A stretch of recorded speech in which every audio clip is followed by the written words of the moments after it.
नमस्कार. आपल्या सगळ्यांचे स्वाद संगम इन मराठीमध्ये स्वागत आहे.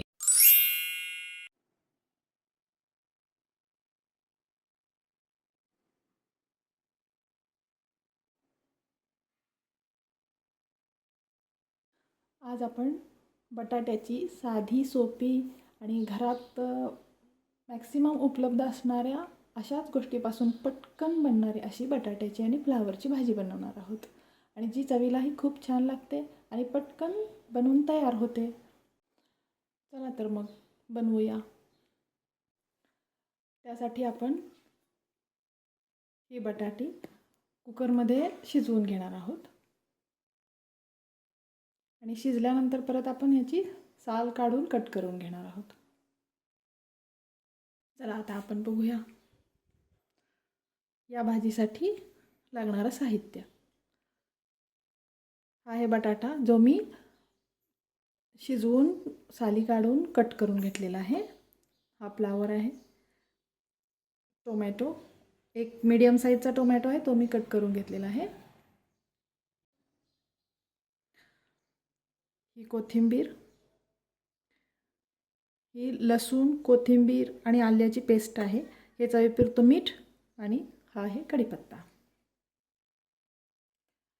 चला आपण कढई ठेवूया. या भाजीसाठी लागणारे हे मसाले आहेत. हे आहे खोबऱ्याचं कूट. हे पोहे खायच्या चमच्यानं 2 चमचे आहे. हे शेंगादाण्याचं कूट आहे, हे पण 2 चमचे आहे. हे आहे घरातलं साठवणीचं तिखट, साठवणीतला मसाला तो आहे. हा 1-1.5 चमचा आहे. हा आहे किचन किंग मसाला आणि हा आहे सांबर मसाला. चहा पावडर, आपली चहाची पावडरचा चमचा जो असतो ना, त्याने हे अर्धा चमचा आहेत. आणि हे आहे लाल तिखट जे मी कटासाठी वापरत आहे. आणि हे आहे हळद. या भाजीत आपण कांदा, टोमॅटो यांची पेस्ट वगैरे असं काही एक वापरणार नाही आहोत. अतिशय साध्या सोप्या पद्धतीने आणि पटकन होणारी अशी ही भाजी आहे. आता मी कढईमध्ये तेल टाकलेलं आहे आणि त्यात जिरे पण टाकलेले आहेत. जिरे तडतडले की आपण त्यामध्ये कढीपत्ता आणि टोमॅटो टाकणार आहोत. ही भाजी बनवताना आपण गरम पाण्याचा वापर करणार आहोत, थंड पाणी वापरणार नाही आहोत. आणि या भाजीला शेंगादाण्याचं कूट हे फार कमी प्रमाणात वापरलं जातं. आपले जिरे आता तडतडलेले आहेत. आता आपण यामध्ये आधी टोमॅटो टाकणार आहोत आणि नंतर कढीपत्ता.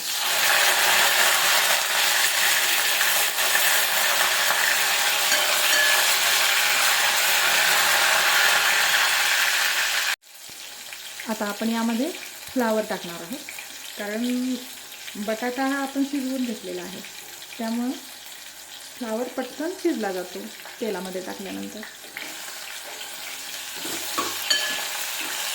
याला 2 मिनिटं आपण असंच परतणार आहोत तेलामध्ये. आता आपला फ्लावर जो आहे ना, तो तेलामध्ये असा अर्धवट शिजल्यासारखा झालेला आहे.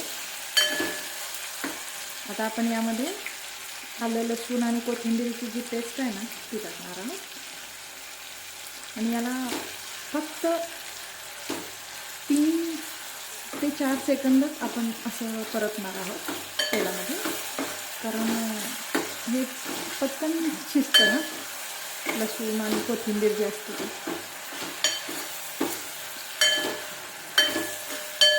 आल्याचा तो कच्चा वास असतो ना, तो घालवण्यासाठी फक्त आपल्याला इथं 1-2-3 सेकंद परतायचं आहे. आणि आता आपण हे जे मसाले घेतलेले आहेत ना, ते फक्त शेंगादाण्याचं कूट सोडून बाकीचे सगळे मसाले आपण यात टाकणार आहोत. आता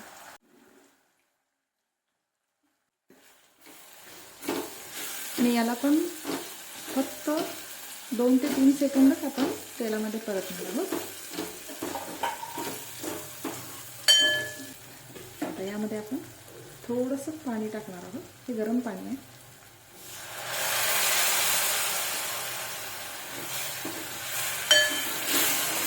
मसाले करपू नयेत म्हणून.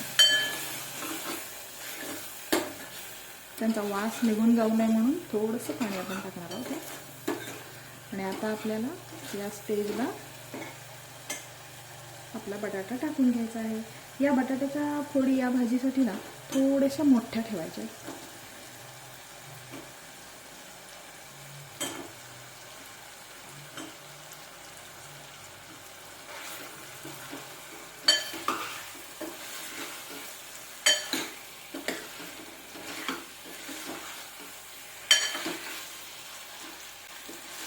या बटाट्याला ग्रेव्हीचा वास लागण्यासाठी म्हणून परत 1-2 सेकंद आपण यातच ठेवणार आहोत आणि मग नंतर पाणी ओतणार आहोत. एक गोष्ट लक्षात घ्या, अजून यात आपण शेंगादाण्याचं कूट टाकलेलं नाही. अशा भाज्यांना नेहमी शेंगादाण्याचं कूट शेवटी टाकायचं. काय छान कलर आलाय.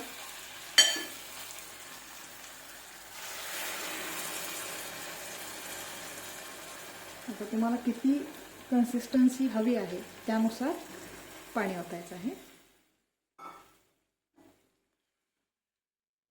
आणि हे सगळं बनवताना गॅसची फ्लेम मीडियम ठेवायची आहे.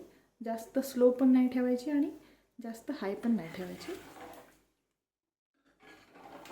थोडीशी अशी रस्सादारच राहू देणार आहोत आपण. पटकन होणारी. कांदा टोमॅटो भाजला की नाही, त्याला वेळ लागतो, या सगळ्या गोष्टी ह्यात होणार नाही आहेत. त्यामुळे पटकन होते आणि चवीलाही खूप छान लागते.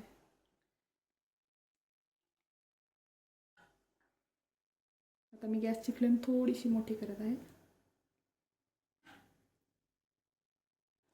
आता बघा आपल्या भाजीला चांगली उकळी आलेली आहे. आता या स्टेजला आपण शेंगादाण्याचं कूट टाकणार आहोत.